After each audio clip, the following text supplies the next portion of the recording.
ప్రేమ ప్రేమ యేసయ్య ప్రేమ ప్రేమ యేసయ్య ప్రేమ ప్రేమ యేసయ్య ప్రేమ మారనిది మరువనిది వీడనిది ఎడబాయనిది మారనిది మరువనిది వీడనిది ఎడబాయనిది ప్రేమ యేసయ్య ప్రేమ ప్రేమ యేసయ్య ప్రేమ ప్రేమ యేసయ్య ప్రేమ ప్రేమ యేసయ్య ప్రేమ తల్లి మరచిన కాని నన్ను మరువనన్న ప్రేమ తండ్రి విడిచిన కాని నన్ను విడువనన్న ప్రేమ తల్లి మరచిన కాని నన్ను మరువనన్న ప్రేమ తండ్రి విడిచిన కాని నన్ను విడువనన్న ప్రేమ నేనేస్తుంటే ఎత్తుకున్న ప్రేమ తన కౌగిట్లో నన్ను హత్తుకున్న ప్రేమ నేనేస్తుంటే ఎత్తుకున్న ప్రేమ తన కౌగిట్లో నన్ను హత్తుకున్న ప్రేమ ప్రేమ యేసయ్య ప్రేమ ప్రేమ యేసయ్య ప్రేమ ప్రేమ యేసయ్య ప్రేమ ప్రేమ యేసయ్య ప్రేమ నేను మరచిన కాని నన్ను మరువనన్న ప్రేమ నేను విడిచిన కాని నన్ను విడువనన్న ప్రేమ నేను మరచిన కాని నన్ను మరువనన్న ప్రేమ నేను విడిచిన కాని నన్ను విడువనన్న ప్రేమ నే పడిపోతుంటే కట్టుకున్న ప్రేమ తన కృపలో నన్ను దాచుకున్న ప్రేమ నే పడిపోతుంటే కట్టుకున్న ప్రేమ తన కృపలో నన్ను దాచుకున్న ప్రేమ ప్రేమ యేసయ్య ప్రేమ ప్రేమ యేసయ్య ప్రేమ ప్రేమ యేసయ్య ప్రేమ ప్రేమ యేసయ్య ప్రేమ నేను పుట్టక ముందే నన్ను ఎత్తుకున్న ప్రేమ నేను ఎరగక ముందే పలుచుకున్న ప్రేమ నేను పుట్టక ముందే నన్ను ఎత్తుకున్న ప్రేమ నేను ఎరగక ముందే పలుచుకున్న ప్రేమ తన అరచేతుల్లో చెక్కుకున్న ప్రేమ యుగలోతుల్లో నన్ను దాచుకున్న ప్రేమ తన అరచేతుల్లో చెక్కుకున్న ప్రేమ యుగలోతుల్లో నన్ను దాచుకున్న ప్రేమ ప్రేమ యేసయ్య ప్రేమ ప్రేమ యేసయ్య ప్రేమ ప్రేమ యేసయ్య ప్రేమ ప్రేమ యేసయ్య ప్రేమ మారనిది మరువనిది వీడనిది ఎడబాయనిది మారనిది మరువనిది వీడనిది ఎడబాయనిది ప్రేమ యేసయ్య ప్రేమ ప్రేమ యేసయ్య ప్రేమ ప్రేమ యేసయ్య ప్రేమ ప్రేమ యేసయ్య ప్రేమ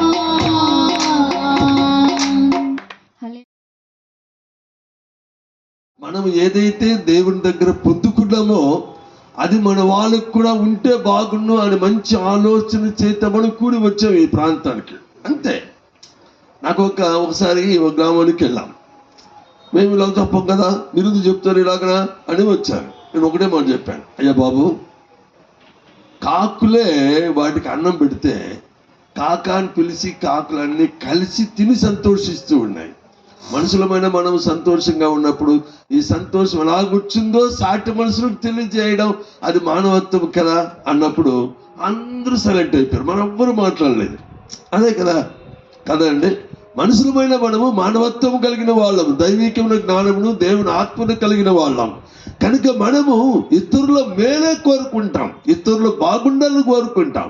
ఇక్కడికి వచ్చి లేఖలో ఉన్న ఈ ప్రాంత ప్రజలందరూ ఆశీర్వదించబడాలి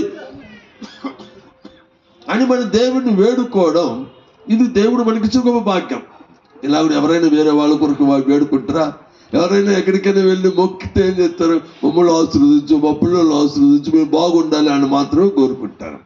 అది దేవుడు మనకిచ్చిన గొప్ప కృప ఏంటంటే నేను మా వాళ్ళందరూ బాగుండాలి, మా వాళ్ళందరూ బాగుండాలి, మాతో కూడా కలిసి సంతోషించాలి. ఇది మనకు దేవుడు ఇచ్చిన గొప్ప భాగ్యం. బైబిల్లో ఒక మాట చెప్తుంది ఏంటంటే దేవుడు తన సేవకుడిని పుట్టించి మీలో ప్రతి వాణిని వాని దుష్టత్వం నుంచి మళ్లించటం వలన మిమ్మల్ని ఆశీర్వదించడానికి మొదటగా ఆయన మీ వద్దకు పంపబడిన రాయబడి ఉంటుంది. అంటే మనం గమనించాలి ఏంటంటే మనలో ఉన్న ప్రతి వారిని, ప్రాంతంలో ఉన్న ప్రతి వారిని, దేశంలో ఉన్న, లోకంలో ఉన్న ప్రతి వారిని వాడి దుష్టత్వం నుంచి మళ్లించి మనల్ని ఆశీర్వదించడానికి యేసయ్య పరలోకములో నుండి భూమిలోనికి వచ్చారంట. అది అచరాల సత్యం. దాన్ని ఎవరు మార్చలేరు, దాన్ని ఎవరు కాదనలేరు. అంతే. దేవుడికి స్తోత్రం. కనుక మనం గమనించాలి ఏంటంటే దుష్టత్వం అనగా దేవుని గురించి జ్ఞానం లేకుండా, తెలియకుండా ఇష్టం వచ్చినట్టు మాట్లాడడం, ఇష్టం వచ్చినట్టు చేయడం, ఇష్టం వచ్చినట్టు తిరగడం, ఇష్టం వచ్చినట్టు అన్నీ కూడా దేవునికి దుష్టత్వం, విరోధమైన దుష్టత్వమే. వీటన్నిటి నుంచి మళ్ళించి వాళ్ళు ఆశీర్వదించడానికి యేసు లోకంలోకి వచ్చారు. ఒక దేవునికి వాళ్ళు కలుగుని కాక. దేవునికి స్తోత్రాలు. మన మధ్య దేవునికి స్తోత్రం. మహారాష్ట్ర బార్డర్ మంచిర్యాల జిల్లా, అక్కడి నుంచి పాస్టర్ విజయ్ కుమార్ గారు వచ్చారు. నిన్న వచ్చారు ఒక పని మీద. మాకు బాగా సుపరిచిత, దాదాపు ఒక 16-17 సంవత్సరాలుగా నాకు బాగా పరిచయిస్తుంది. కనుక వచ్చినప్పుడు ఈరోజు సాయంత్రం ఇలా పరిచయం ఉంది, వెళ్దామన్నప్పుడు అన్న వెళ్దామన్నా, ఖాళీగా ఎందుకు ఉండడం, దేవుని సువార్త చెప్పడం. ఎందుకంటే ఆయన అక్కడి నుంచి చిత్తూరు జిల్లాలో కూడా దేవుని సువార్త ప్రకటించడం అన్నది దేవుడు ఆయన గారికి ఇచ్చిన గొప్ప భాగ్యం. ఎందుకనగా దేవుడికి ఒక ప్రణాళిక లేకుండా ఒక మనిషిని ఒక స్థలానికి తీసుకురావడం, దేవుడికి ఒక మంచి ఉద్దేశం, ఆలోచన లేకుండా ఒక మనిషిని, ఎక్కడో ఉన్న ఒక మనిషిని ఇంత దూరం, దాదాపు 700 కిలోమీటర్ల పైన ఉంటుంది అనుకుంటా, ఇంత దూరం ఇక్కడికి రావడం అన్నది నిజముగా దేవుడి గొప్ప ఉద్దేశం. దేవుడి స్తోత్రం. ఆయన గారు మంచి సంఘం కలిగి మంచి పరిచయలో వాడబడుతున్న వాళ్ళు, బైబిల్ కాలేజీలు, తర్వాత బైబిల్ కాలేజీ నడిపిస్తున్న వాళ్ళు, ఆ బైబిల్ కాలేజీలో అదేంటది పెద్ద పోస్ట్లో ఉన్నవాళ్ళు, మంచి దైవ సంబంధమైన వేదాంత విద్య కలిగిన వాళ్ళు, అనేక సర్టిఫికెట్స్ కలిగిన వాళ్ళు, బోధించేవాళ్ళు, బైబిల్ కాలేజీల్లో బోధించేవాళ్ళు. దేవుని స్తోత్రం. ఇవాళ మీ మధ్య ఉండడం, మన మధ్య ఉండడం రియల్లీ అది దేవునికి స్తోత్రం, దేవునికి మహిమ కలుగుడం కాక. ఓకే, దేవునికి స్తోత్రం. ఆయన గారికి మన ఈ సమయాన్ని అప్పగిస్తున్న చేతులు తట్టి ఆయన గారు ఆహ్వానించారు. హల్లెలూయా.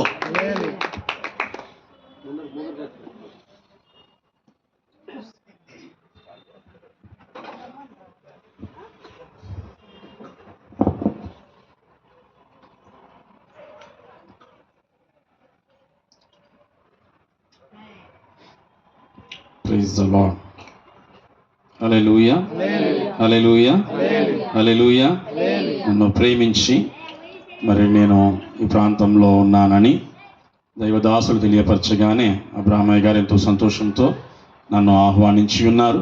వారిని బట్టి, వారి కుటుంబాన్ని బట్టి, సంఘాన్ని బట్టి ప్రత్యేకంగా వందనాలు తెలియపరుస్తూ ఉంటున్నాను. ఈ రీతులుగా ఈ చిత్తూరు ప్రాంతంలో కూడా పరిచర్య చేయడానికి దేవుడు కృప చూపించడానికి కారణమైనటువంటి నా తోటి దాసులు, నా సహోదరులు, ఆత్మీయులు రూపసాయి గారు కూడా ప్రత్యేకంగా వందనాలు తెలియపరుస్తూ ఉంటున్నాను.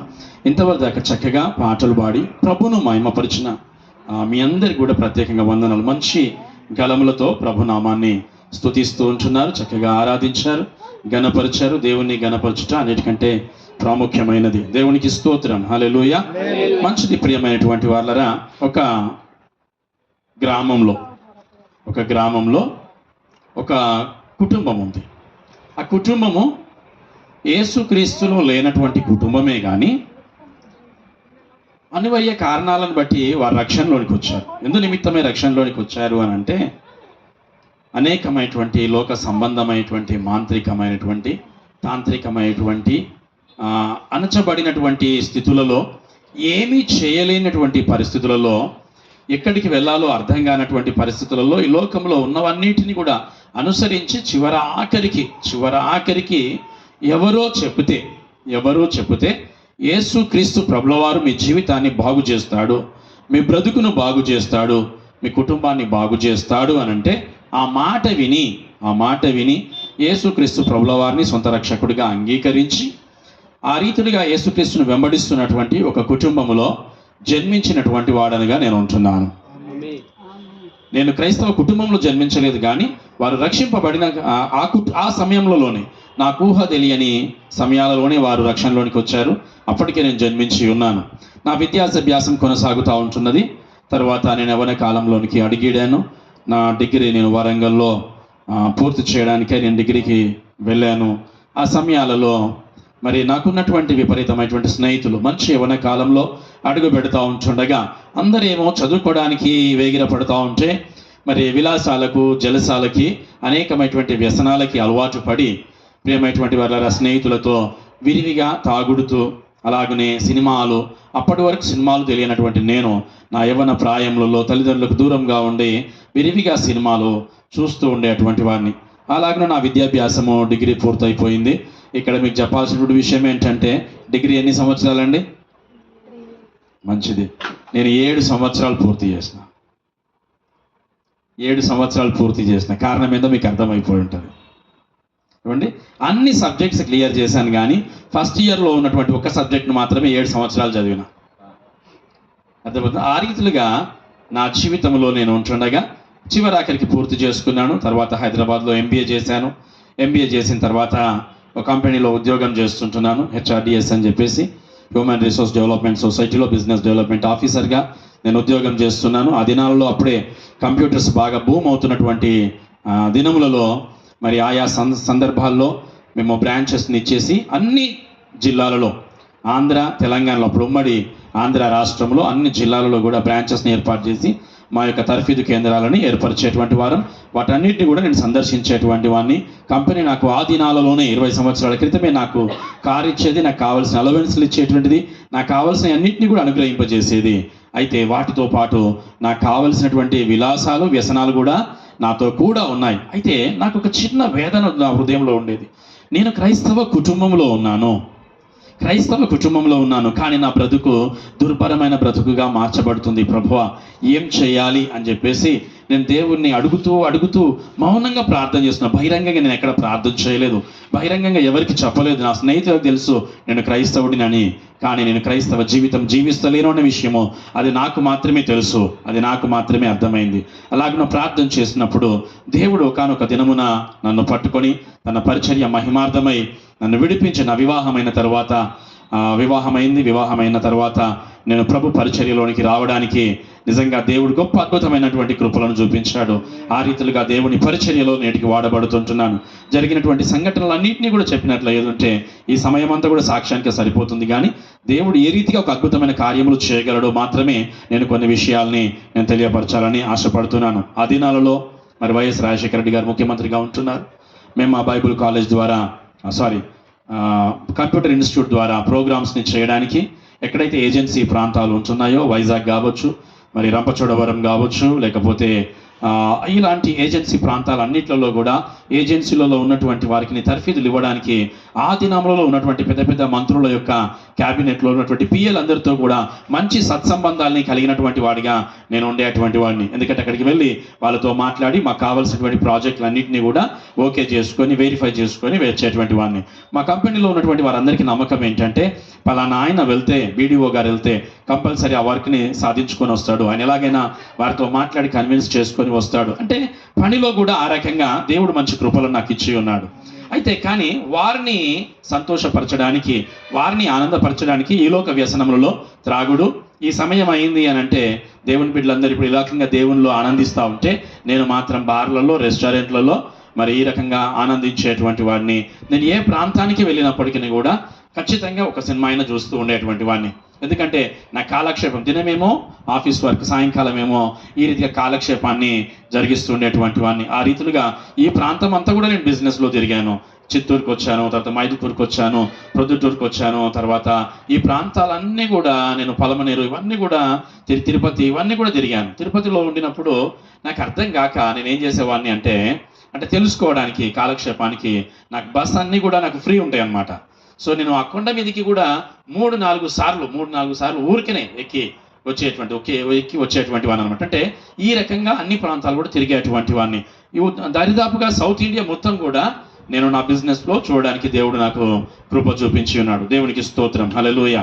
అలాంటి స్థితిలో ఉంటుండగా చిన్న ప్రార్థన విన్న దేవుడు నన్ను తన కృపలో జ్ఞాపకము చేసుకొని తన పరిచర్య కొరకై ఒక మంచి సాటి అయినటువంటి సహాయాన్ని నాకు ఇచ్చాడు. నేను ప్రార్థన చేసినప్పుడు ఆమెకు సినిమా హాల్ అంటే తెలియదు, ఆమెకు సీరియల్ తెలియదు, ఏమున్న పాటలు పాడడం మాత్రమే తెలుసు, కంఠత వాక్యం మాత్రమే తెలుసు. అలాంటి స్థితిలో ఉన్నటువంటి ఒక యవనస్తురాల్ని దేవుడు నాకు భాగస్వామిగా అనుగ్రహింపజేశాడు. ఆ తర్వాత ఆమె మెరువురం కలిసి ప్రార్థన చేయడం ప్రారంభించాం. క్రమంగా ఒక 6 నెలల్లోనే అనివార్య కారణాలను బట్టి నా యొక్క కంపెనీలో నా ఉద్యోగాన్ని విడిచిపెట్టి నా స్వంత స్థలానికి వెళ్ళిపోయాను. అక్కడ కాలేజ్లో నేను వర్క్ చేస్తూ ఉన్నాను లెక్చరర్గా. ఆడ వర్క్ చేస్తూ ఉన్నటువంటి సమయాల్లో అనివార్య కారణాలను బట్టి, ప్రతికూలమైనటువంటి పరిస్థితులను బట్టి ఉన్న పాటున నేను సేవా పరిచర్యలోనికి రావడం జరిగింది. ఉన్న పాటున సేవా పరిచర్యలోనికి వచ్చి సేవ చేస్తూ నేను తర్ఫీదు పొందుతున్నా. సేవ చేస్తూ తర్ఫీదు పొందుతూ ప్రభు పరిచర్యలో ఆ దినము నుంచి నేను ముందుకు సాగుతూ ఉంటున్నాను. ఇప్పటికీ 18 సంవత్సరాలుగా దేవుని యొక్క పరిచర్యలో ఉండడానికి అయ్యగారు చెప్పినటువంటి విధంగా మారుమూల ప్రాంతమైనటువంటి తెలంగాణ రాష్ట్రంలో ఇలాగన చివరి మారుమూల ప్రాంతాలలో మరి మంచిర్యాల జిల్లా మందమరి ప్రాంతంలో దేవుని సేవను కొనసాగించడానికి దేవుడు నాకు కృప చూపించి ఉన్నాడు. నాకు 2 కుమార్తెలు ఉంటున్నారు. దేవునికి స్తోత్రం, హల్లెలూయా. ఆ కాలంలో ఆ దినములలో దేవుడు నాతో మాట్లాడినటువంటి ఒక మాట మీ ముందు ఉంచడానికి నేను ఆశపడుతున్నాను. చూడండి, సామెతలు గ్రంథం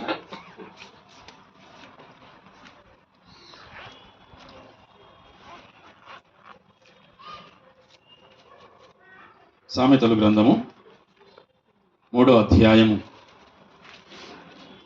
5-6 వచనాలను మనం చదువుకుందాం. నీ స్వబుద్ధిని ఆధారము చేసి కొనక, నీ స్వబుద్ధిని ఆధారము చేసుకొనక, నీ పూర్ణ హృదయముతో యెహోవా యందు నమ్మకముంచుము. నీ ప్రవర్తన అంతటి యందు ఆయన అధికారమునకు ఒప్పుకొనుము. అప్పుడు ఆయన నీ త్రోవలను సరాలము చేయును. దేవునికి స్తోత్రం, హల్లెలూయా. చిన్న మాట ప్రార్థన చేసుకుందాం, తలలు వంచుదాం. మహాపరిశుద్ధుడవును మహోన్నతుడైన దేవా, నీకు స్తోత్రములు చెల్లిస్తుంటున్నాం. ఈ రాత్రి కాల సమయంలో ప్రభా, అల్పుడనైన నన్ను బట్టి కాదు గాని తండ్రి నీకు స్తోత్రం. మీరిచ్చిన రక్షణను బట్టి, మీరిచ్చిన భారములను బట్టి, వాడుకుంటున్న విధానాన్ని బట్టి ఈ దినమున కూడా విరామముగా ఉండకుండానట్లుగా నీ పరిచర్యలో నిలిచి ఉండే కృపలను భాగ్యములను ఇచ్చినందులకై ఈ అవకాశాన్ని బట్టి, ఈ స్థలములను బట్టి ప్రభా, ఈ ప్రాంతం అంతటిని మీ యొక్క నామమును బట్టి, అధికారమును బట్టి దీవిస్తూ ఉంటున్నాం. నీ కృపలో జ్ఞాపకం చేసుకోండి. నిలుచున్నది మానవుడైనప్పటికీ నీ ప్రభువా, పలుకుతున్న నీ మాటలను బట్టి తండ్రి నీకు స్తోత్రం. మా హృదయములలో, మా మనస్సులలో తండ్రి, మా గృహములలో నీ గొప్ప అద్భుతమైన కార్యములను మీరు జరిగించి మీరే మహిమ పొందుమని, నీ అద్భుతమైన ప్రకటనను, ప్రత్యక్షతలను విడుదల చేసి మీరే మాయం తెచ్చుకోనమని యేసు పరిశుద్ధ నామములో స్తుతిస్తుంటున్నాము తండ్రి, ఆమేన్. యవన కాలములలో యవనస్తులు చేయవలసినటువంటి పనిని ఏంటంటే ప్రియమైనటువంటి వాళ్ళ దేవునిలో నిలిచి ఉండుట. అయితే చాలా మంది ఏం చేస్తూ ఉంటామంటే మన స్వబుద్ధిని ఆధారం చేసుకొని, యవనస్తులం అనేది కాదు కానీ మనందరం కూడా ఏం చేస్తూ ఉంటామంటే మన స్వబుద్ధిని ఆధారము చేసుకొని మనం జీవిస్తూ ఉంటాం. మన స్వబుద్ధి మూలముగా మనం ఏమైపోతూ ఉంటామంటే దేవునికి దూరం అయిపోతూ ఉంటాం. మన స్వబుద్ధి అనే మాటను మనం ఆలోచన చేసినట్లేదంటే మన మనస్సునకు నచ్చినటువంటి విధముగా, మనస్సునకు నచ్చినటువంటి విధముగా. చాలా వరకు ఏం చేస్తూ ఉంటాం, మనకు పడుకోవాలనుకుంటే పడుకుంటాం, పని చేయాలనిపిస్తే పని చేస్తూ ఉంటాం, తినాలనిపిస్తే తింటూ ఉంటాం, తిరగాలనిపిస్తే తిరుగుతూ ఉంటాం, ప్రయాణం చేయాలనిపిస్తే చేస్తూ ఉంటాం. అంటే అదేంటంటే మన మనస్సుకు నచ్చినటువంటి విధానం, అంటే మనకు నచ్చినటువంటిది మన నాలుకను కానీ, మన నోటిని కానీ, మన మాటలను కానీ, మన తలంపులను కానీ, మన ప్రవర్తనను కానీ, మన ఆలోచనను కానీ మనకి ఇష్టమానుసారంగా మలుచుకోవడమే స్వబుద్ధి. ప్రతి వారు కూడా ఇదే ఆధారపడి దీన్ని జరిగిస్తూ ఉంటారు. చిన్నవాళ్ళని లేదు, పెద్దవాళ్ళని లేదు, ప్రతి ఒక్కరు కూడా. చిన్నపిల్లవాడికి ఒక 5 రూపాయలు, ఒక 10 రూపాయలు దొరికినాయి అనుకోండి, ఏం చేస్తాడు చెప్పండి? వాడు ఫస్ట్ అంగడికి వెళ్తాడు కదా, అంగడికి వెళ్తాడు. ఎందుకు? వాడి బుద్ధి ఏం చెప్తుంది? వెళ్ళి ఏదో ఒకటి కొనుక్కో, ఏదో ఒకటి తెచ్చుకో అని చెప్పేసి. తర్వాత తల్లి కానీ తండ్రి కానీ కోపం చేసినప్పుడు, అరిసినప్పుడు వాడు సారీ చెప్పకపోయినా వాడు మళ్ళీ నెక్స్ట్ చేసేటువంటి పని ఏంటి? అదే పని చేస్తూ ఉంటాడు. అంటే స్వబుద్ధి మీద ఆధారపడి చాలా వరకు నేటి దినాలలో మన జీవితాలలో సమాధానం లేకపోవడానికి, మన జీవితంలో సంతోషం లేకపోవడానికి, మన జీవితాలలో ఆరోగ్యం లేకపోవడానికి కలిగినటువంటి కారణం ఏంటి అంటే మన స్వబుద్ధి మీద మనము ఆధారపడడం. మరి మన స్వబుద్ధి మీద మనం ఆధారపడకూడదు అనంటే ఎవరి మీద ఆధారపడాలి, ఏ రీతులుగా మనము ఆధారపడేటువంటి వారంగా మనం ఉండాలి అనేటువంటి విషయాన్ని మన జ్ఞాపకం చేస్తూ ఉంటున్నాడు. అందుకే ఆ కింద 6వ వచనం అంటాడు, నీ ప్రవర్తన అంతటి యందు ఆయన అధికారమునకు ఒప్పుకొనుము, అప్పుడు ఆయన నీ త్రోవలను సరళము చేయును. మన జీవితములలో మనం ఎంచుకున్నటువంటి మార్గములలో ఫలము లేక, ఆశీర్వాదములు లేక, నెమ్మదులు లేక, అభివృద్ధి లేక, మనకున్నటువంటి వారితో, చుట్టూన్నటువంటి వారితో మనం పోల్చుకున్నప్పుడు కృంగిపోయినటువంటి పరిస్థితులలో, దిగజారినటువంటి పరిస్థితులలో, అవమానకరమైనటువంటి పరిస్థితులలో మనకు అనిపించడానికి కలిగినటువంటి కారణాలు ఏంటి అనంటే మన ప్రవర్తన, మన స్వబుద్ధిని ఆధారపడి నడుచుకునేటువంటి విధానాన్ని మరి మనం చూస్తూ ఉంటున్నాం. ఒక వ్యక్తిని గురించి మీకు ఈ యొక్క రాత్రికాల సమయంలో నేను మీ ముందు ఉంచాలని ఆశపడుతూ ఉంటున్నాను. చూద్దాం పరిశుద్ధ గ్రంథంలో నుంచి లూకాసు వార్త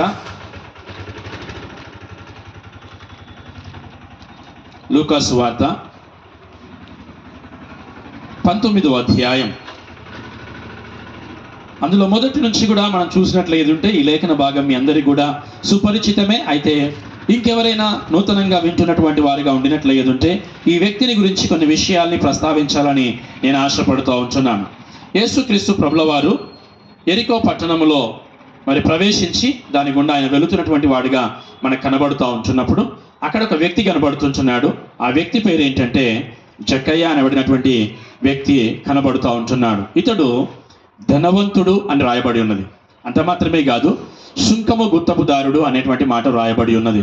ఈ లోకములో ఈ జక్కయ్య మాత్రమే కాదు కానీ ఇక్కడ కూర్చున్నటువంటి నీకు నాకు కంటే కూడా ఎంతో ధనము కలిగినటువంటి వారు ఉన్నారు, ఐశ్వర్యం కలిగినటువంటి వారు ఉన్నారు, మేడమిద్దలు కలిగినటువంటి వారు ఉంటున్నారు, బ్యాంకు బ్యాలెన్స్లు కలిగినటువంటి వారు ఉంటున్నారు, కార్లు మేడలు కలిగినటువంటి వారు ఎంతో మంది ఉంటున్నారు, మంచి ఉన్నతమైనటువంటి క్వాలిఫైడ్ జాబ్స్లో ఉన్నటువంటి వారు ఉంటున్నారు, రాజకీయంగా అభివృద్ధి చెందినటువంటి వారు కూడా ఎంతో మంది మనకు కనబడుతూ ఉంటున్నారు.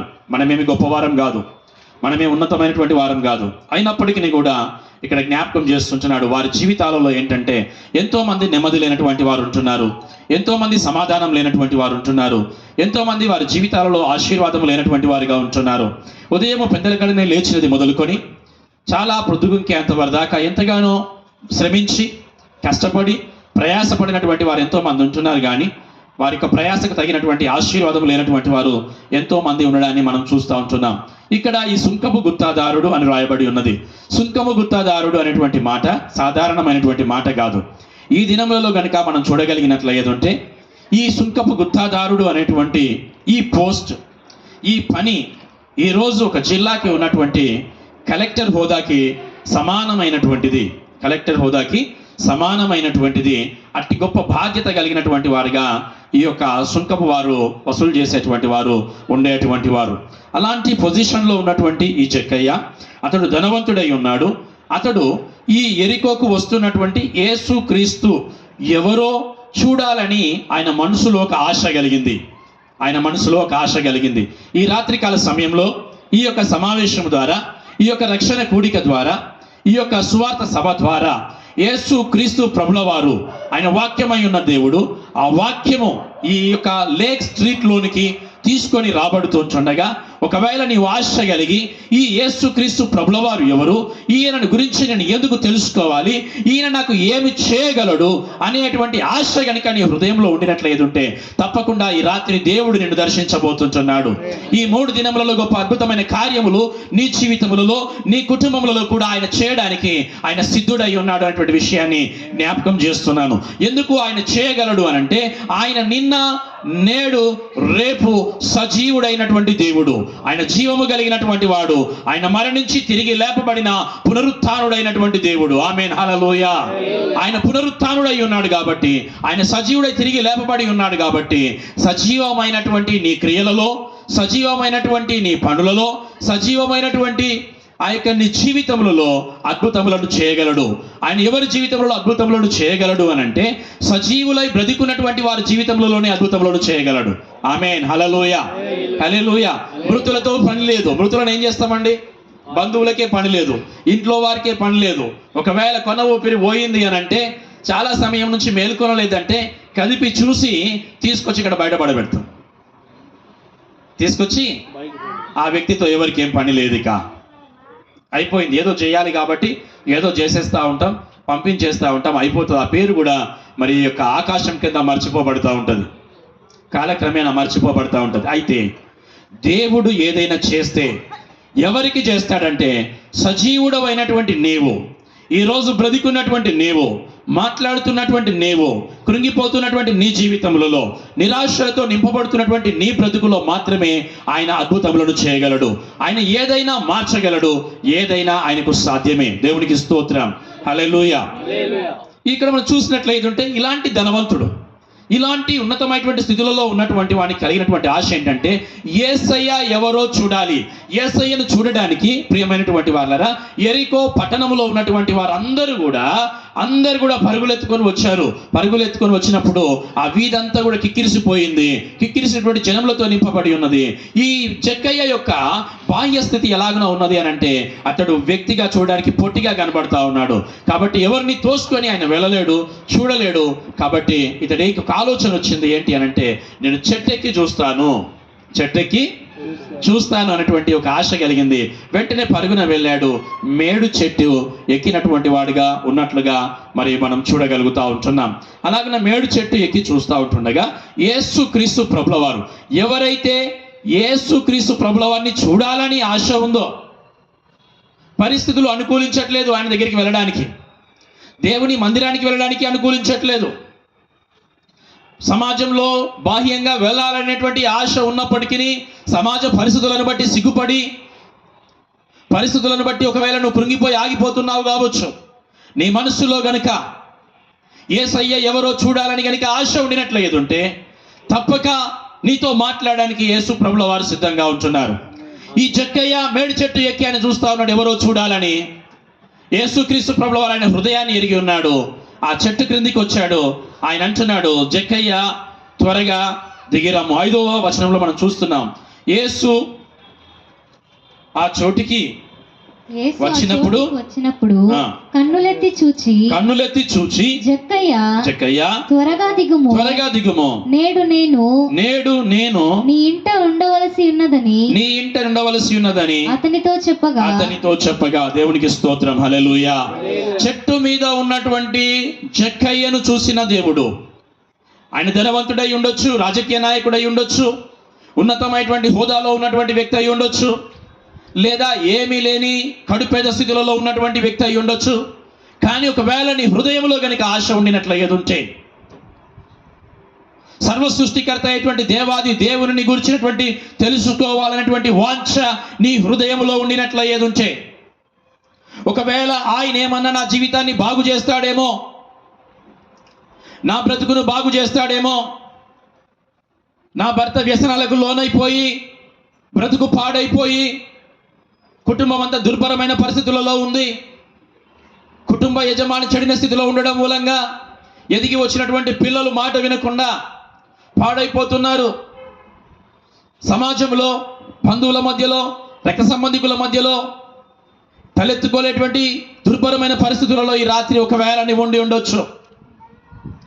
పరిశుద్ధాత్మ దేవుడు మాట్లాడుతూ ఉంటున్నాడు, నీ హృదయంలో గనుక చిన్న విశ్వాసము నీకు ఉండినట్లయితే ఉంటే, యేసయ్యను చూడాలని ఆశ నీకు ఉండినట్లయితే ఉంటే, ఆయనను కలుసుకోవాలని నీకు ఆలోచన నీకు ఉండినట్లయితే ఉంటే, తప్పక ఆయన నిన్ను దర్శించువాడై ఉన్నాడు, ఆయన నీతో ముచ్చటించువాడై ఉంటున్నాడు, నీ జీవితాన్ని మార్చివేయగలిగినటువంటి సమర్థుడైనటువంటి దేవాది దేవుడై ఉంటున్నాడు. ఈ జక్కయ్య అలాంటి ఆశ కలిగి ఉంటుండగా యేసు ప్రభుల వారు ఆయనను పిలుస్తూ ఉంటున్నారు. ఎంతో మంది గుమిగూడి ఉన్నారు, వందల మంది, వేల మంది. యేసు ప్రభు ఎవరో, ఆయన చేస్తున్న అద్భుతములను బట్టి ఆయనను గురించి విన్నటువంటి వారు రోగులను బాగు చేస్తున్నాడు, ఈయన దయ్యంలో బట్టి వారిని బాగు చేస్తున్నాడు, జీవితంలో నెమ్మది లేనటువంటి వారిని బాగు చేస్తున్నాడు. కాబట్టి ఈ యేసు ఎవరో నేను చూడాలి అని చాలా మంది సమీప గ్రామాలలో నుంచి వచ్చినటువంటి వారు ఎంతో మంది ఉంటున్నారు. ఈ జక్కయ్య మాత్రం స్థలం లేక చెట్టెక్కినటువంటి వాడిగా ఉంటున్నాడు. అక్కడున్నటువంటి జనాన్ని కాదు కానీ బాహ్యంగా చూసేటువంటి వారిని కాదు, కానీ బ్రతుకును మార్చుకోవాలి అని ఆశ కలిగినటువంటి ఆ జక్కయ్యను చూసి ఆయన అంటున్నాడు, ప్రియమైనటువంటి వాళ్ళరా, 6వ వచనంలో అంటున్నాడు, అతడు త్వరగా దిగి సంతోషముతో ఆయనను చేర్చుకొనెను. అందరూ అది చూచి ఈయన పాపి అయిన మనుషుని యొద్ద బస చేయ వెళ్ళనని చాలా సనుగుకొనిరి. దేవునికి స్తోత్రం. ఎప్పుడైతే యేసుక్రీస్తు ప్రభుల వారు చెట్టు మీద ఉన్నటువంటి జక్కయ్యను చూశాడో, జక్కయ్య త్వరగా దిగిరా, నేను నీ ఇంట బస చేయవలసి ఉన్నది, నీ ఇంట ఉండవలసి ఉన్నది, నేను నీ ఇంట్లో ఉండబోతున్నాను. ఈరోజు చాలా మంది మనం ఏం చేస్తూ ఉంటామంటే దేవుడు ఎక్కడో ఉన్నాడని పరిగెత్తా ఉంటాం. ఈవెన్ క్రైస్తవులమైనటువంటి మనము కూడా అనుకుంటా ఉంటాం కదా, అంటే దేవుడు మందిరంలోనే ఉన్నాడు. మందిరము నీవు నేను కలిసి మనందరం కలిసి దేవుని మహిమపరచడానికి ఆయన ఇచ్చినటువంటి స్థలం. అయితే నువ్వెక్కడైతే ఉన్నావో ఆ స్థలములలోనే, నీ ఇంటిలోనే ఆయన నీతో కూడా ఉండనై ఉన్నాడు. ఇప్పుడు ఈ స్థలం ఉంది, ఎక్కడైతే ఆయన నామమున 2 లేదా 3 కూడి ఏకీభవిస్తున్నారో వారి మధ్యలో ఉండేటువంటి దేవుడు ఆయన. ఆమేన్, హల్లెలూయా. ఈ స్థలమందు ఆయన నిలిచి ఉన్నాడు. నీ గృహములో ఆయన నిలిచి ఉండగలడు, నీ హృదయములో నిలిచి ఉండగలడు. నీ దుఃఖకరమైనటువంటి పరిస్థితులను, నీకున్నటువంటి ప్రతికూలమైనటువంటి పరిస్థితులను ఆయన మార్చగలిగినటువంటి దేవుడు అనేటువంటి విషయాన్ని జ్ఞాపకము చేస్తుంటున్నాను. ఆయన పిలువగానే వెంటనే దిగి వచ్చినటువంటి వాడిగా ఉన్నట్లుగా చూస్తూ ఉంటున్నాం. ఈ యేసుక్రీస్తు ప్రభుల వారికి చెట్టు మీద ఉన్నటువంటి జక్కయ్య ఎలాగున తెలుసు మనం ఆలోచన చేయాలి. ఈరోజు నువ్వు ఎక్కడున్నావో ఈ మాటలు వింటున్నావు కావచ్చు, అయితే నీ గురించి కూడా దేవాది దేవునికి తెలుసు. నీకున్నటువంటి ఆశ దేవాది దేవునికి తెలుసు. అందుకే ఆశ కలిగిన ప్రాణములను తృప్తిపరిచే దేవుడు. అందుకే ఈ లేక్ స్ట్రీట్లో ఇదిగో ఈ సువార్త ద్వారా, ఈ సువార్త సభ ద్వారా నిన్ను దర్శించడానికి దేవుడు ఈ సమీప సమయంలోనికి ఆయన వచ్చి ఉన్నాడు. ఆమేన్, హల్లెలూయా.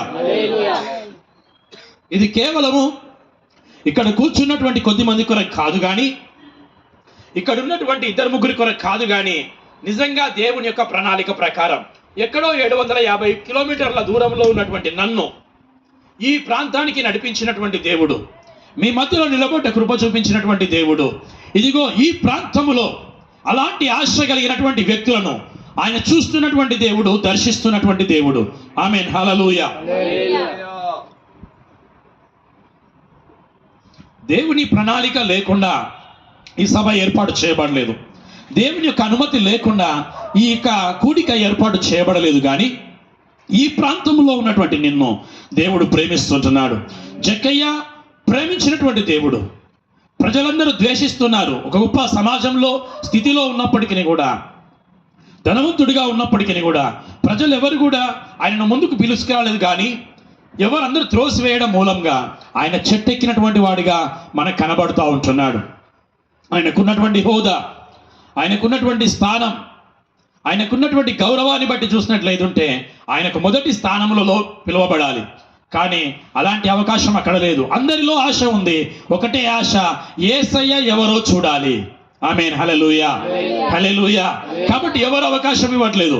యేసు ప్రభు ఆ హృదయాన్ని ఎరిగాడు. ఆయన కొరకు చెట్టెక్కినటువంటి వాడిని చూస్తూ ఉంటున్నాడు.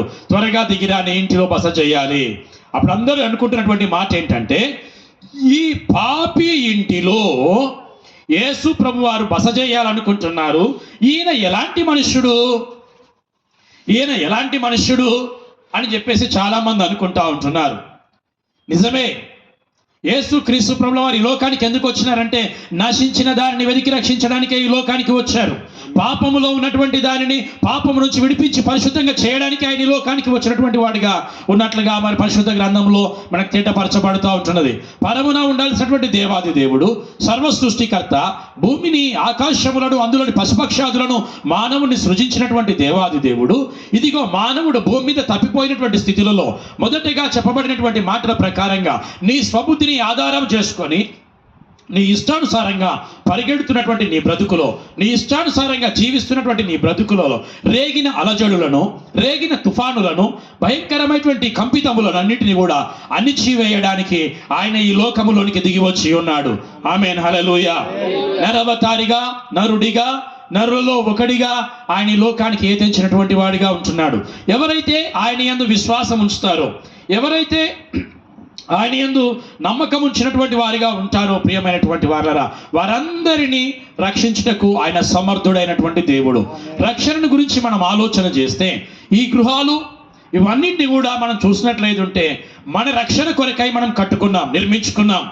ఈ కట్టబడుతున్నటువంటి భవనాలు కావచ్చు, అది పూరి గుడిసైన కావచ్చు, మన వస్త్రాలైనా కావచ్చు, ఎండ నుంచి, వేడి నుంచి, వర్షం నుంచి, గాలి నుంచి ప్రియమైనటువంటి వారలారా మనల్ని మనము కాపాడుకోవడం కొరకై వీటన్నిటిని నిర్మించుకున్నాం. అవి మనకేం చేస్తున్నాయంటే రక్షణని ఇస్తుంటున్నాయి. అవి మనకు రక్షణను ఇస్తుంటున్నాయి. ఏ రీతిలుగా అయితే మన ఇండ్లు మనకు రక్షణని ఇస్తుంటున్నాయో అదే రీతిలుగా ఒక పట్టణాన్ని కాపాడడానికి, ఒక జనాంగములను కాపాడడానికి ఈ లోకంలో ఒక వ్యవస్థ పనిచేస్తుంది. అదే రక్షక భట వ్యవస్థ, పోలీస్ డిపార్ట్మెంట్ అంటూ ఉంటాం. అందుకే మీరు పోలీస్ స్టేషన్ మీద చూసినట్లయితే రక్షక భటుల నిలయం ఏంటట. అందుకే రక్షణ లేని వారు పోలీస్ స్టేషన్కి పరిగెడుతూ ఉంటారు.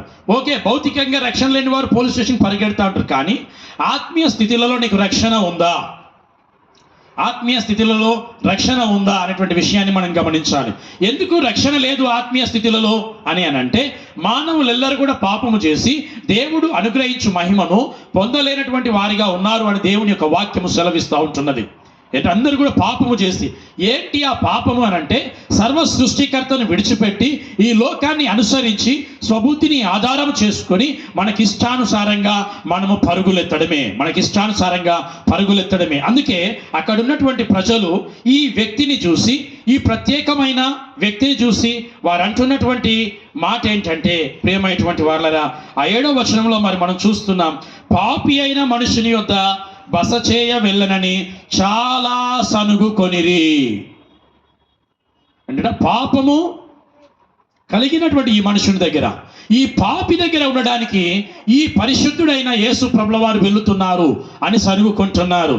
ఒకవేళ కనుక మనం చూడగలిగినట్లయితే అక్కడ ఉన్నటువంటి వారిలో ఎవరైనా పాపము లేని వారు ఎవరైనా ఉన్నారా అని అంటే ఎవరూ లేరు. ప్రియమైనటువంటి వాళ్ళరా, ఈ భూమి మీద జన్మించినటువంటి ప్రతి వ్యక్తి పాపముతోనే జన్మిస్తున్నాడు, పాపములోనే జీవిస్తున్నాడు, పాపము యొక్క నీడలలోనే బ్రతుకుతున్నాడు. కాబట్టి ఈ పాపము నుంచి విడిపించబడడానికి, ఈ పాపము నుంచి రక్షించబడడానికి సర్వశక్తిమంతుడు పరిశుద్ధుడైనటువంటి దేవాది దేవుని యొక్క అవసరత ఈ లోకానికి ఎంతగానో ఉంది అనేటువంటి విషయాన్ని మనం గుర్తెరగాలి. అందుకే ఆ ప్రజల యొక్క మాటలలో ఉన్న అంతర్యం మనకు కనబడుతూ ఉంటున్నది.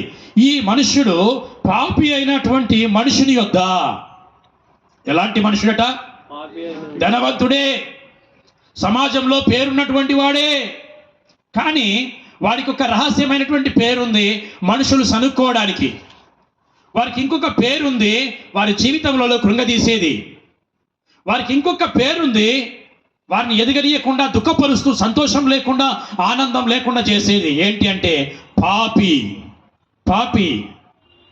పాపము చేసి పాపములోనే జీవిస్తూ దేవుణ్ణి ధిక్కరించి, దేవుని మాటను విస్మరించి, దేవునికి వ్యతిరేకంగా లోబడనులని జనాంగము వలె ఇష్టం వచ్చినట్లు తిరుగులాడుతున్నటువంటి స్వభావరీత్యా వారి స్వబుద్ధిని ఆధారము చేసుకున్నటువంటి మనుష్యులముగా ఈ భూమి మీద మనం కనబడుతున్నాం.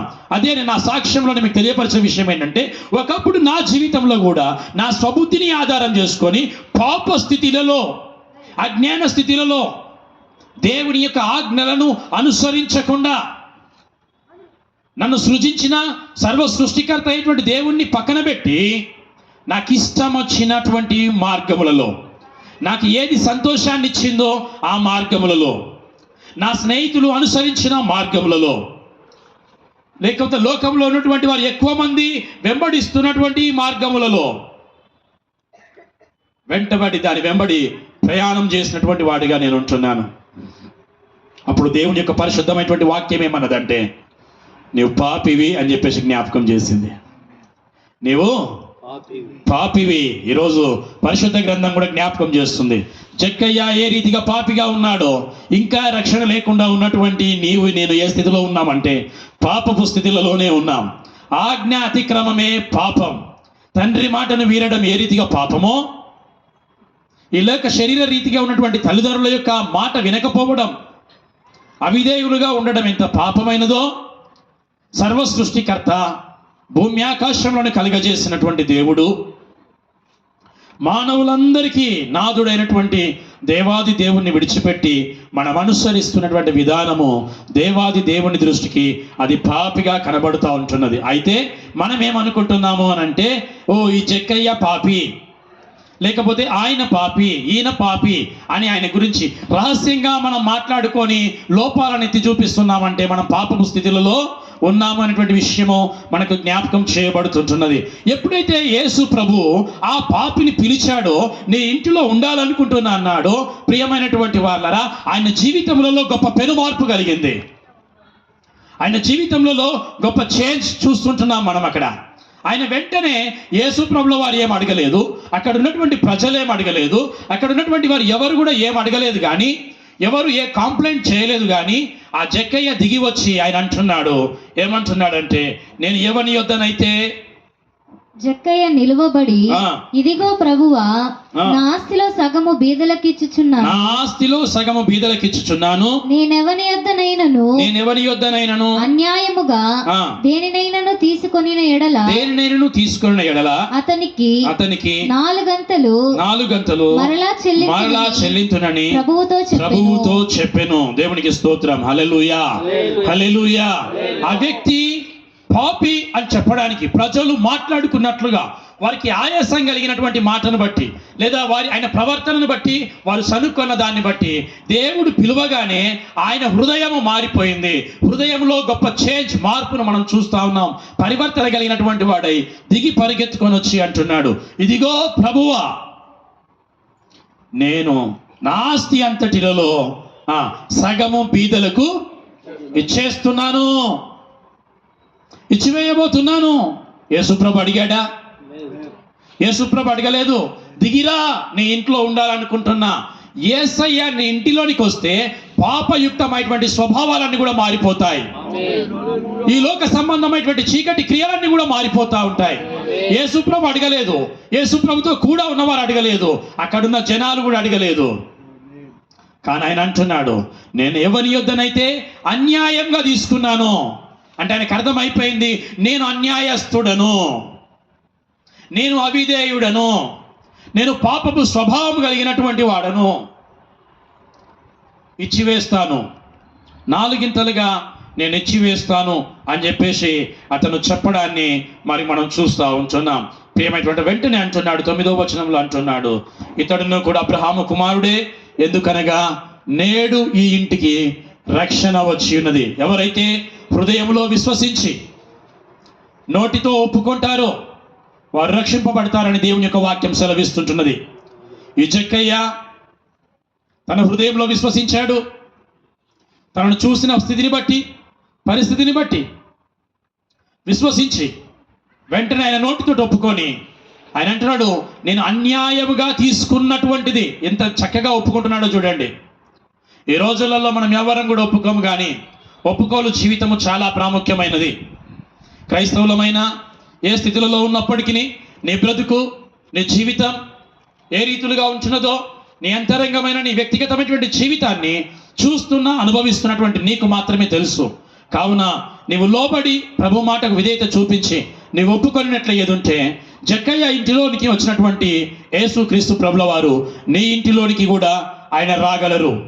జక్కయ్యను చెట్టు మీద ఉండగానే చూసినటువంటి దేవుడు, ప్రియమైనటువంటి వారలరా, నిన్ను నన్ను కూడా చూస్తూ ఉంటున్నాడు. ఒక మాట కనుక మనం చూడగలిగినట్లు ఏదుంటే, యోహాను సువార్త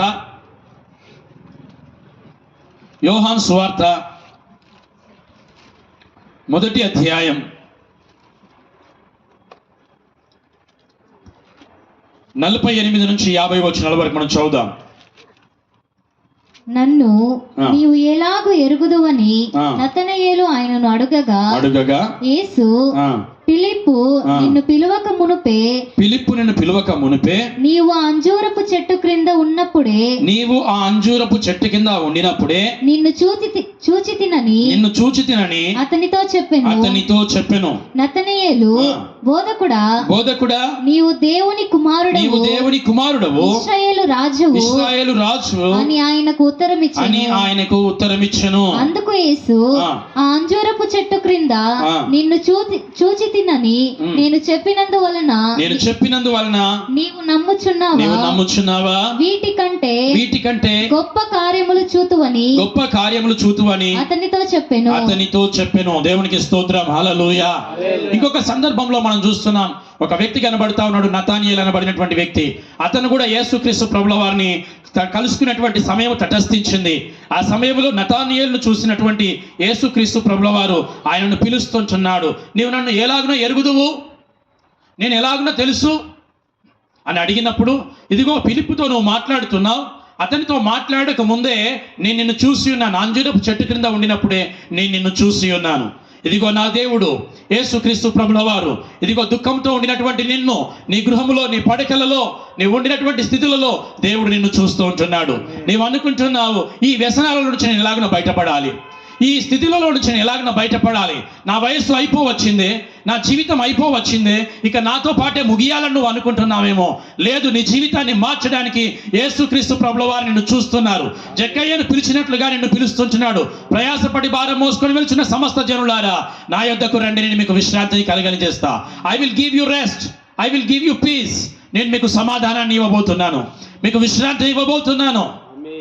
ప్రియ దేవుని బిడ్డలారా, ఒకవేళ ఈ రాత్రి కాల సమయములలో నీ జీవితములలో గనుక యేసుక్రీస్తు ప్రభుల వారిని గురించినటువంటి ఆశ నీకు ఉండినట్లయ్యేదుంటే, మనస్సును నీవు నిలిపినట్లయ్యేదుంటే, తప్పకుండా ఆయన నిన్ను దర్శించబోతుంటున్నాడు. ఆయన తప్పకుండా నిన్ను దర్శించబోతున్నాడు. ఈ రాత్రి కాల సమయములలో నీ జీవితంలో అద్భుతములను చేయాలని ఆయన ఆశపడుతుంటున్నాడు. జక్కయ్యను చూసిన దేవుడు ఈ లేక్ స్ట్రీట్ లో ఉన్నటువంటి నిన్ను చూస్తూ ఉంటున్నాడు. ప్రతి కుటుంబాన్ని చూస్తూ ఉంటున్నాడు, ప్రతి వ్యక్తిని చూస్తున్నాడు. నీ స్థితిగతులు తెలుసు, నీ పరిస్థితులు తెలుసు.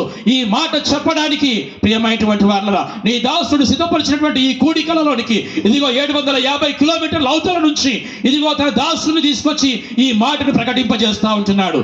నిన్ను చూస్తూ ఉంటున్నాడు, నీ కలవరాన్ని చూస్తూ ఉంటున్నాడు, నీ కృంగిన స్థితిని చూస్తూ ఉంటున్నాడు, నీ బ్రతుకును చూస్తూ ఉంటున్నాడు. నీవు అనుకుంటున్నావేమో నన్ను ఎవరు బాగు చేయలేరని. నిజమే, ఈ లోకంలో ఏ మనుషుడిని బ్రతుకును మార్చలేడు, ఈ లోకంలో ఏ వ్యక్తిని పాపంలో తీయలేడు. కానీ యేసుక్రీస్తు ప్రభుల వారు ఆ పాపము స్థితిని తీసివేయడానికి, కొట్టివేయడానికి నిరవతారిగా ఈ లోకానికి వచ్చి ఉన్నాడు. క్రయధనంగా చేయబడి ఉన్నాడు.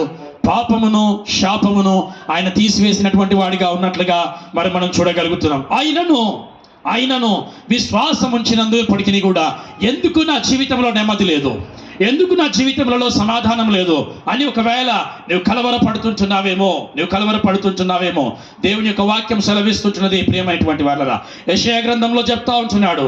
యెషయా గ్రంథం 66వ అధ్యాయంలో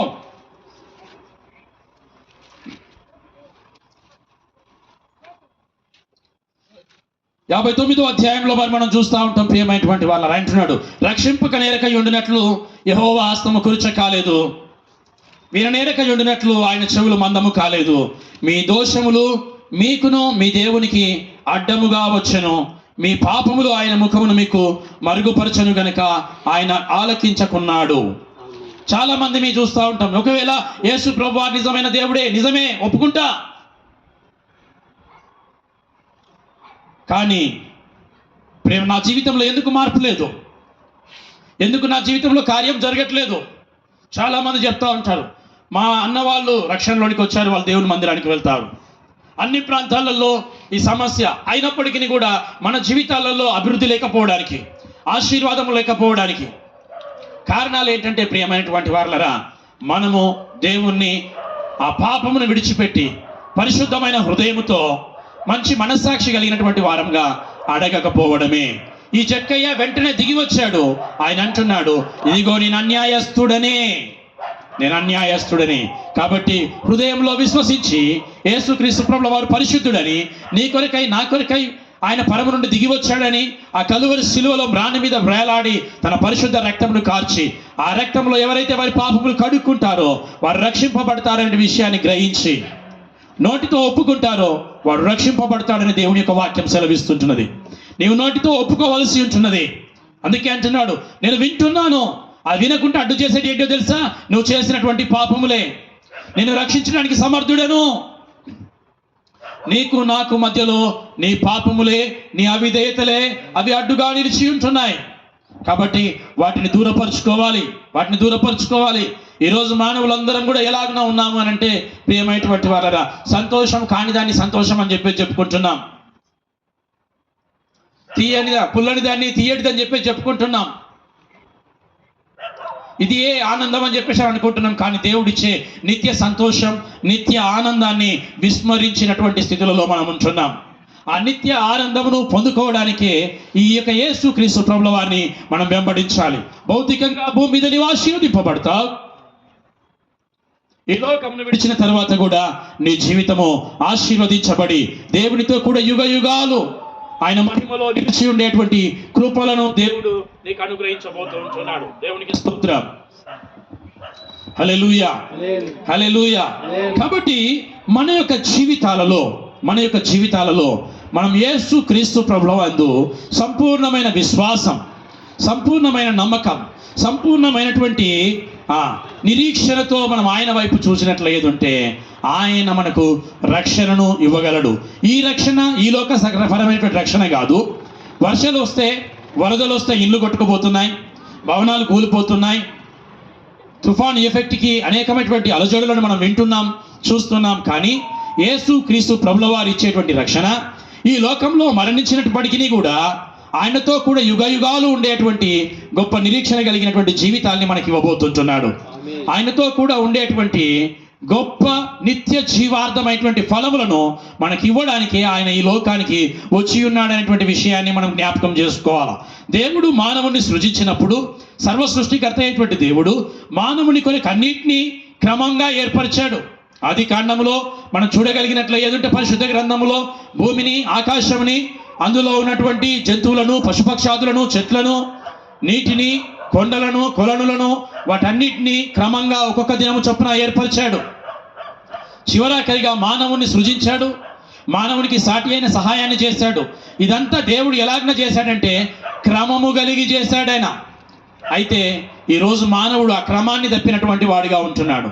క్రమము లేని జీవితం. అందుకే క్రమము లేని వారలారా, అక్రమము చేయువారలారా, మీరు నా యొద్ద నుండి తొలగిపోవుడి అని చెప్పేసి అని అంటున్నాడు ఆయన. క్రమము కలిగినటువంటి జీవితం, క్రమానుసారంగా యేసు క్రీస్తు ప్రభుల వారిని వెదికేటువంటి జీవితాలని మనం కలిగినటువంటి వారిగా ఉండాలనేటువంటి విషయాన్ని మనకు జ్ఞాపకం చేస్తుంటున్నాడు. క్రమము లేనిదంతా కూడా అక్రమమైనదే. అది దేవుడు ఇష్టపడనిది, అవిధేయమైనది, ఆయన ఆజ్ఞను అతిక్రమించినటువంటిది.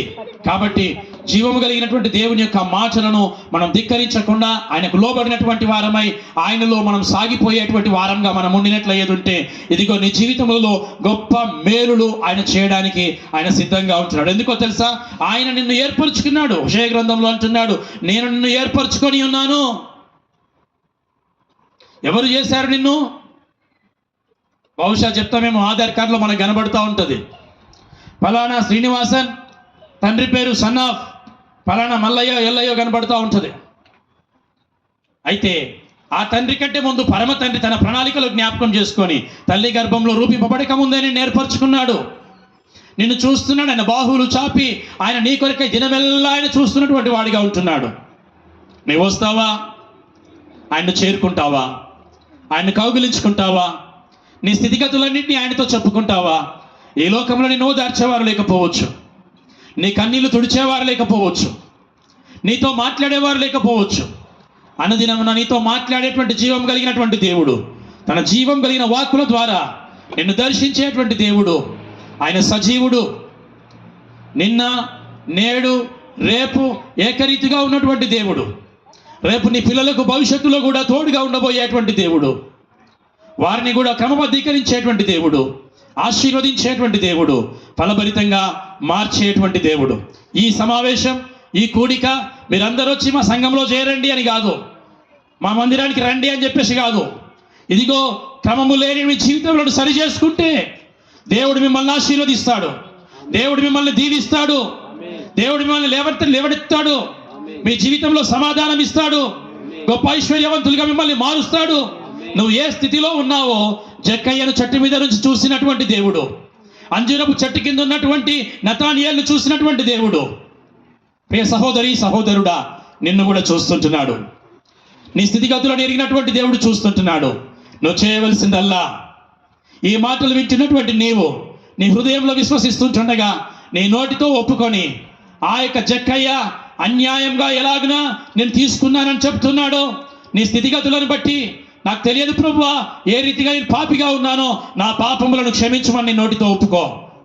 తల్లిదండ్రులు చేసిన పాపములు, నీ చేతుల ద్వారా చేసిన పాపములు, నీ యొక్క తలంపుల ద్వారా, నీ ఆలోచనల ద్వారా, నీ క్రియల ద్వారా, పితృ పరంపరయ ఆచారముల మూలంగా నువ్వు చేస్తూ వస్తున్నటువంటి అనేక రకములైనటువంటి పాపములు అనే అవిధేయతలను నీవు ఒప్పుకొనినట్లయ్యేదుంటే, నీవు ఒప్పుకొని వాటిని విడిచిపెట్టినట్లయ్యేదుంటే నిన్ను ఆశీర్వదించటకు నా దేవుడు సమర్థుడై ఉంటున్నాడు. ఆమేన్, హల్లెలూయా. ఆయన అంటున్నాడు, నీకు వ్యతిరేకంగా రూపింపబడినటువంటి ఏ ఆయుధమును వర్ధిల్లదు. నీకు ఏ తెగులు రాకుండా 91వ కీర్తన అంటాడు, ఏ తెగులు నీ గుడారము సమీపించదు. అది కరోనా కానీ, ఎబోలా కానీ, ఇంకే రకమైనటువంటి వ్యాధి కానీ నీ గుడారం సమీపించదు. ఎంతో మంది ధనవంతులు, ప్రియమైనటువంటి వాళ్ళరా, బ్లాంక్ చెక్కులు ఇచ్చినటువంటి వారు ఎంతో మంది కరోనా సమయంలో కనుమరుగైపోయినటువంటి వారు ఉంటున్నారు. నీకు నాకు బ్లాంక్ చెక్కులు ఇచ్చేటువంటి స్తోమత లేకపోవచ్చు. దేవుడు అంటున్నాడు, ఏ తెగులు నీ గుడారము సమీపించదు. ఒకవేళ నీ పక్కన 1000 మంది కూలినను, నీ కుడి పక్కన 10,000 మంది నీ మీకు దండెత్తుకొని వచ్చినను, ఏ అపాయం నీ వద్దకు రాని అని అంటున్నాడు. ప్రైజ్ ది లార్డ్, హల్లెలూయా. ఎవరు ఏర్పరచబడినటువంటి వాడు, నువ్వు ప్రత్యేకమైనటువంటి జనాంగం. దేవుడు నిన్ను చూస్తున్నాడు. ఇప్పుడు జక్కయ్యకు హోదా ఇస్తున్నాడు, జక్కయ్యకు ఆ స్థానం ఇస్తుంటున్నాడు. నిన్ను చూసిన దేవుడు నీకు కూడా స్థానం ఇవ్వాలని దేవుడు ఆశపడుతుంటున్నాడు. నీకు కూడా రక్షణ ఇవ్వాలని దేవుడు ఆశపడుతున్నాడు. నీకు కూడా కాపుదలను ఇవ్వాలని దేవుడు ఆశపడుతున్నాడు. ఒకవేళ నువ్వు కోరుకున్నట్లయితే ఉంటే నీ ఉన్నటువంటి స్థలములలోనే నీ కనులు మూసుకొని నీ హృదయం తెరిచి, అవును ప్రభువా, నా స్థితిని మార్చు, నా బ్రతుకును మార్చు, నా క్రియలను మార్చు, నా కుటుంబాన్ని మార్చు అని నువ్వు దేవునికి అప్పగించుకో. దేవుడికి ఒక అద్భుతమైన కార్యములు చేయడానికి సిద్ధంగా ఉన్నాడు. ఈ మాటలు విని మళ్ళా నీ స్వబుద్ధిని ఆధారం చేసుకొని నీ ఇష్టానుసారంగా నువ్వు ప్రవర్తిస్తే నీ మార్గములు మూసివేయబడతాయి. నీ ప్రవర్తన అంతటి యందు ఆయన అధికారానికి ఒప్పుకో. ఎందుకంటే ఆయననే భూమిని ఆకాశమును నిన్ను నన్ను కలగజేసినటువంటి సర్వ సృష్టికర్త అయినటువంటి దేవుడు. ఆయన తప్ప మన బ్రతుకులను మార్చేది ఎవరు లేరు. ఆయన తప్ప మనల్ని బాగు చేసేవారు ఎవరు లేరు. ఆయన తప్ప మనకు మేలును అందించేటువంటి వారి లోకములో ఎవరూ లేరు. కాబట్టి మన ప్రవర్తన స్వబుద్ధిని ఆధారం చేసుకోక, నీ ఇష్టాన్ని బట్టి గాక, నీ స్వేచ్ఛను బట్టి గాక, నీకున్నటువంటి ఆ యొక్క ఇష్టానుసారమైనటువంటి స్వేచ్ఛను బట్టి కాక, ప్రియమైనటువంటి వాళ్ళరా, ఆయన అధికారమునకై ఒప్పుకుందాం, ఆయన అధికారానికి లోబడదాం. ప్రియమైనటువంటి గొప్ప మేళ్లను, గొప్ప ఆశీర్వాదాలను మనం చూసేటువంటి వారంగా ఉంటాం. దేవుడి మాటల్ని దీవించును గాక. ఆమేన్.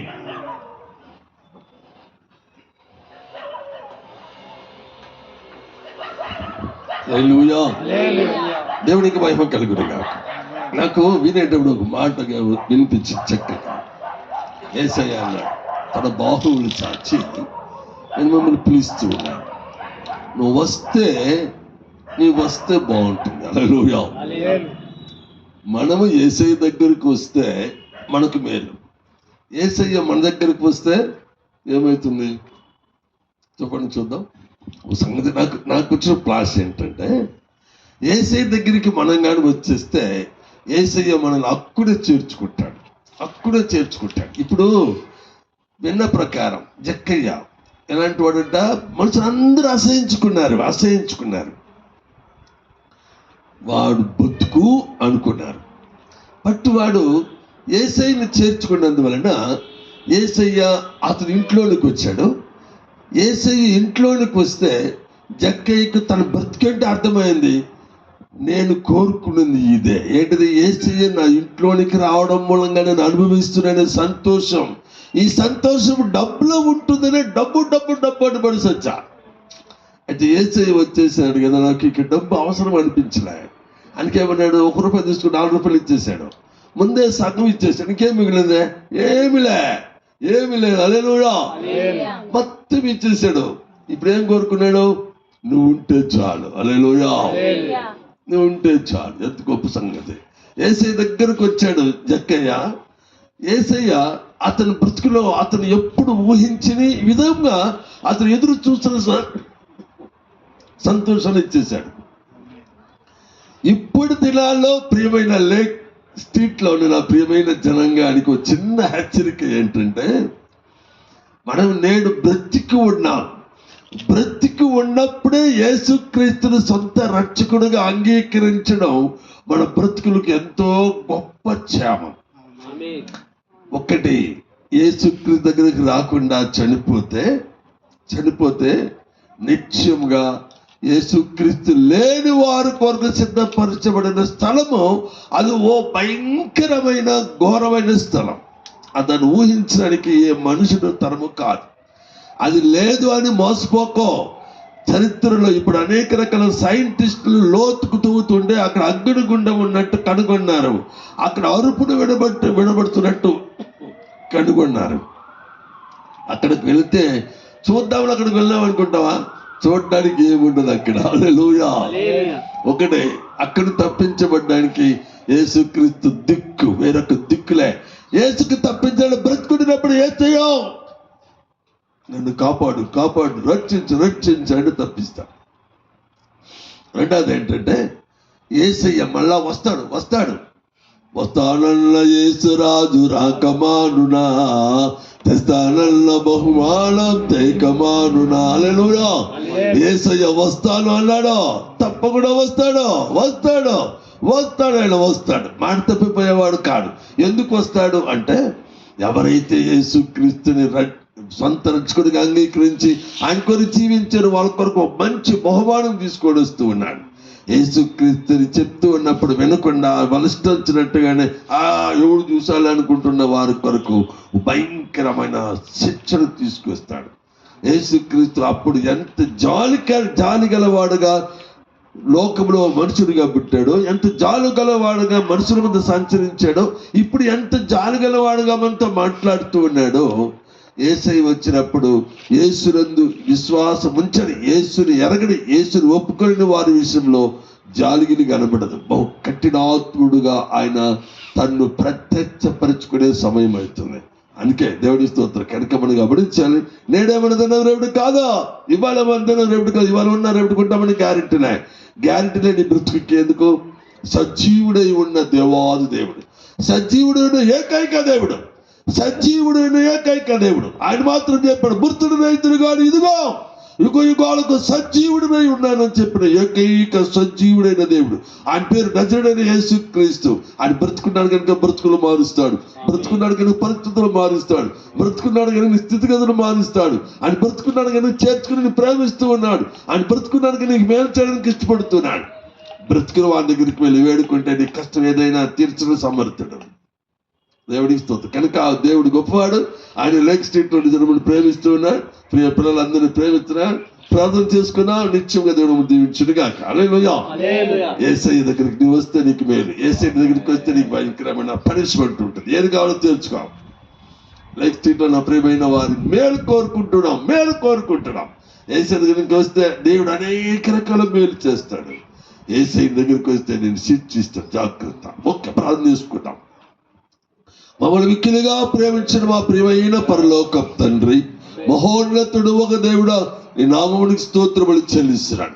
ఐ బిలీవ్ నీవు సజీవుడవు.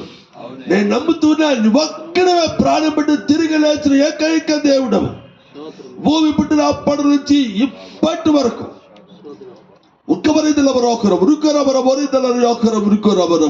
నానా భూమి పుట్టిన అప్పటి నుంచి ఇప్పటి వరకు భూమి మీద పుట్టిన వివిధ రకాల దేవుళ్ళు కావచ్చు, గొప్పవారు కావచ్చు, మహానుభావులు కావచ్చు, ఎవరైనా కావచ్చు, అందరూ చచ్చిపోయారు. నిమ్మల గురించి రాయబడి ఉంది. యేసయ్య ప్రాణం పెట్టారు, తిరిగి సజీవుడిగా లేచారు. లేఖనములలో మీరు చెప్తూ ఉన్నారు, మృతుడు రైతుడు కాదు, ఇదిగో యుగములకు సజీవుడినై ఉన్నానని.